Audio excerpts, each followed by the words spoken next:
Hey everyone, Bernard here. Hope you're all staying safe and well, and welcome to the Citizen channel as we do a little History Boys show, little History Boys feature today. And sometimes these are a little bit easier to do than others, but we got a bit of a harder one again today because as I'm recording this, we're due to play Paris Saint-Germain in the Champions League semi-finals in the 2021 season on the 28th of April at 8 p.m. So obviously we're going to have a look back at meetings at Paris or in Paris between the two clubs, and we've only got one to go at, so it's a little bit different today. So please join me as I have a little History Boys and look back to the game, told through the eyes of a big supporter actually. So we'll have a look at that in a minute, and of course we're going to actually do a part one and a part two, because there will be another one next week concerning the second leg, of course, and the second leg, and obviously at the Etihad, and we have played them a couple of times at home. Yeah, not so more on that later on. So at least we've got a couple of games to go at. But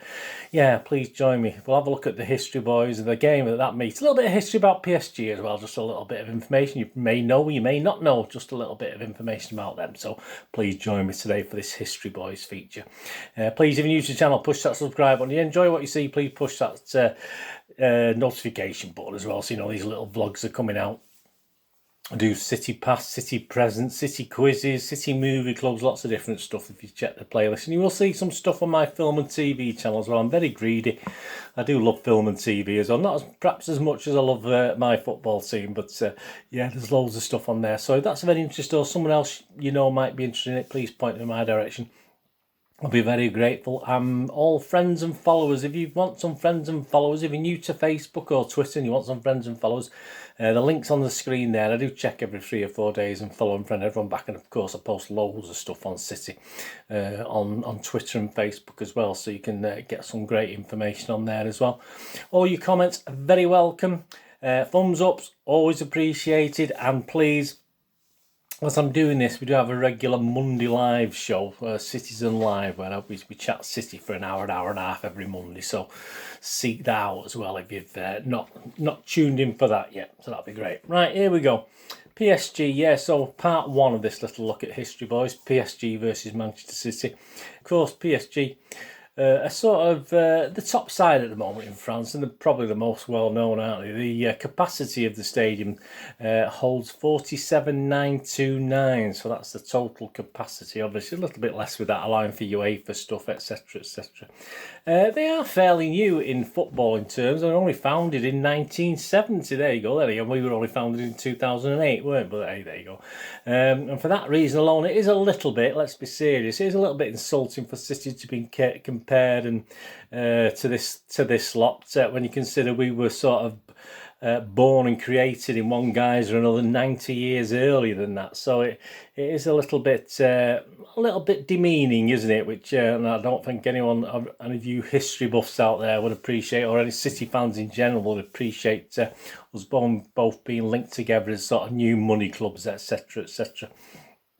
We are new money clubs. We're certainly not new clubs, so let's be honest about it. Well, we're a lot older, as you can see.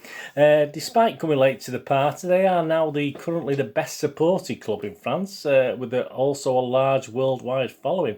In Europe, they've actually never won the Champions League like ourselves, but they did actually get to a final last year. Unfortunately, lost to Bayern Munich, didn't they? And the only other major trophy they won, again similar to us, so they do have links, I suppose. Links to us was the Winners' Cup in 1995-96. They won that. We've only played PSG, as I may have mentioned before, competitively 3 times, with 2 draws and a City win. So we're not doing too bad so far. So let's hope we can continue that good fortune. The only meeting in Paris was on the 2nd of March 2016, so not too long ago. So unless you're very, very young, you'll probably remember that. A Champions League quarter-final first leg, wasn't it?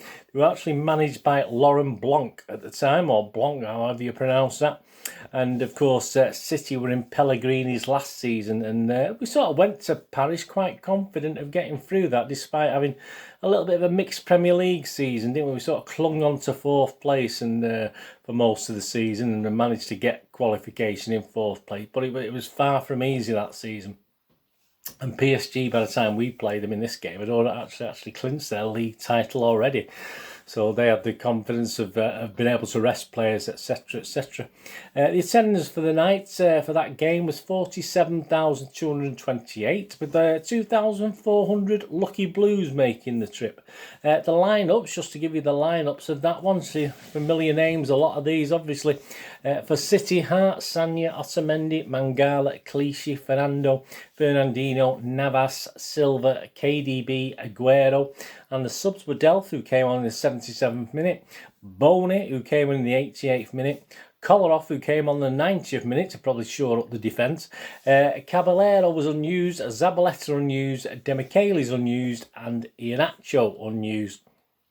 PSG had players like Trapp, Maxwell, Louise, Silva, Aurier, Motta, Rabiot, Matuidi, Cavani, Ibrahimovic. There we go. We always get mixed up with the Russian guy. Di Maria, subs were Van der Veel, Lucas, Singhu, Stambouli, Marquinhos, Kuzawa, and Augustin. Please accept my apologies for the pronunciation. For a little, rather than just go to a match report, I mean, I do sort of remember the game. I had a quick look at the highlights as well. But for a unique perspective, obviously, I'm sure my good friend Mr. Dave Wallace won't mind me using this. I'm going to use look at it from a fan's eye point of view, who's actually went to the game. So I'll read an excerpt from King of the Kippax from May 2016. As big City, enormous City fan, as you know, Sean Riley recollects his trip to the game, as featured in the King of the Kippax's How Was It For You feature. So I'm just going to read from that for you, if that's okay with you. Here we go. So our reward for seeing off Kiev was our first ever competitive game in France, and a handy trip to the French capital to see we could topple fellow FFP bad boys PSG. It's quite good reading these because you sort of get little comments sort of take you back to what was going on at the time as well. The usual UEFA rip-off saw us having to fork out €90 for a ticket. That's £71 in our money. Of course, there would discount for fans under 16, over 65, would they? Not a cat in hell's chance. And with the added hassle of having to collect your tickets at a hotel on the opposite side of the city, another obstacle in your path which robs us of 2 hours in our day. It actually felt as though we were actively being discouraged to go. There were tickets on sale as cheap as €25 in some parts of the home section. Even Viagogo with their markups were flogging tickets €30 cheaper than the price we had paid, and PSG fans were paying €69 for their tickets in the second leg at ours. We managed to secure very reasonable flights from Luton, £84 each, and with yours truly doing a bit for BBC Radio Manchester on the Phil Trow, Alison Butterworth show, I took the opportunity to highlight the travesty behind UEFA's ticket pricing policy. As music lovers ourselves, we thought it only right to visit Bataclan and pay our respects to those innocent people murdered in the Paris attacks. Yeah, I mean, there was actually 90 free terrorists entered the hall where the concert. 90 people died in that attack. A timely reminder to us all of the stark reality behind these atrocities. It could happen to any of us in the wrong place at the wrong time. This is going back to 2016, don't forget. We got to the Parc des Princes nice and early to pass through the various cordons of police and security, all passed off without incident. Once inside the ground, another new one with City, and our first ever competitive game in France as well. It brought back memories of watching the great French rugby union teams playing here in the Five Nations back in the 70s, when the stadium was truly state-of-the-art. The seats were tight, but the view was spot on. As for our team, well, no Yaya or Vinny due to injury, and Nasri not available due to being injured when the Champions League squad was picked. Glow in the dark lime green was the order of the day. Oh yeah, wonderful kit that. I'm so glad I didn't buy one of those. The game started at a frenetic pace. David Luiz somehow managed to blag his way into the box, convinced the referee he had been fouled. Yeah, I still to this day don't know why a penalty was given there. No VAR in those days, although we couldn't trust them to overturn it anyway, could we? The referee, he had been fouled, who didn't show any hesitation in awarding the penalty. It looked very harsh on where we were, but now we had to prevent them scoring. And Joe did exactly that by deciding and guessing correctly as to which way to dive, making a top draw save to keep the scores level. The feeling of relief was plain to see as City fans celebrated in both tiers of the stadium. It got so much better as the first half was coming to a close, when Fernandinho ran what felt like the length of the pitch to lay the ball off in the path of KDB, who finished with consummate ease. How long could we hold our lead for? Well, talk about shooting ourselves in the foot. We had barely finished celebrating our goal when Joe Hart gave a short ball to Fernando and then turned his back towards goal as Fern turned into trouble. His attempted pass across his own penalty area was intercepted by Ibra, who saw the ball cannon off his outstretched foot and catch Joe out completely. What a ridiculously soft goal to concede in a game of this importance. We were not amused. Neither were we watching on TV, mate. Despite the setback we had and continued to play well, and we often asked questions with the home side, it was noticeable how solid Mangala was looking once again. See what I mean about it? A moment in time, isn't it? Whilst the fullback pair of Clichy and Sanya seems to work perfectly well for us. In the second period, a sustained spell of pressure led to their second goal from a ball swung into the box. Joe parried the initial shot, but only into the path of their oncoming player, who made no mistake from close range. When they hit the bar 5 minutes later, it made me think they had missed their best chance of killing us off.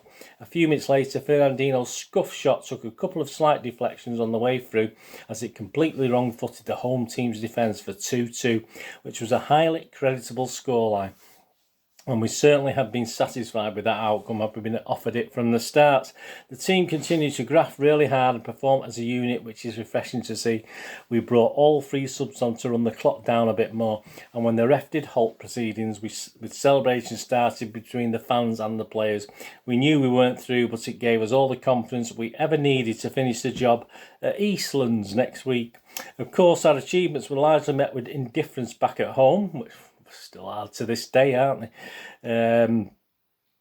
Largely met with indifference back at home. Another sign that we're in fact on the correct path to continued success. Some sections of the media simply can't stand it. Long may it continue. Yeah, I mean, it's certainly, 5 years later, let's face it, we fortunately do. I've seem to have a couple of City guys getting onto the media and certainly the TV on a regular basis, but there's still far too much negativity going around when City are playing, and you think they want City to, to lose the way they sort of commentate on games, but there you go, that's just how it is. We've become used to that, haven't we? So fantastic there from Sean Riley's little observations of his trip to Paris for that game. So yes, two away goals, a slight advantage, of course, to take back to the Etihad. So please join me in part 2 of this History Boys feature, which will be out in a few days before the home leg of this tie. And obviously, if you're watching this after it doesn't really matter. But join me for part 2 as we have a look back at the second game in this Champions League quarter-final, and also have a look at another meeting. Again, not too far back in time, between City and PSG. Just one meeting that season in the UEFA groups. It's an unusual thing, where you only play teams once as opposed to twice. So there's another meeting at the Etihad between City and PSG in 2008. So we'll have a look at that as well next time. Anyway, thanks for watching. What we're going to do the rest of the day, have a great one. Look after yourselves, look after your friends, look after your families. More importantly, let's all look after each other until we meet again here on the Citizen channel, or perhaps have a look at my film and TV channel. Whatever ask is, please stay safe, Blues. Come on, City. Thanks for watching. Bye for now.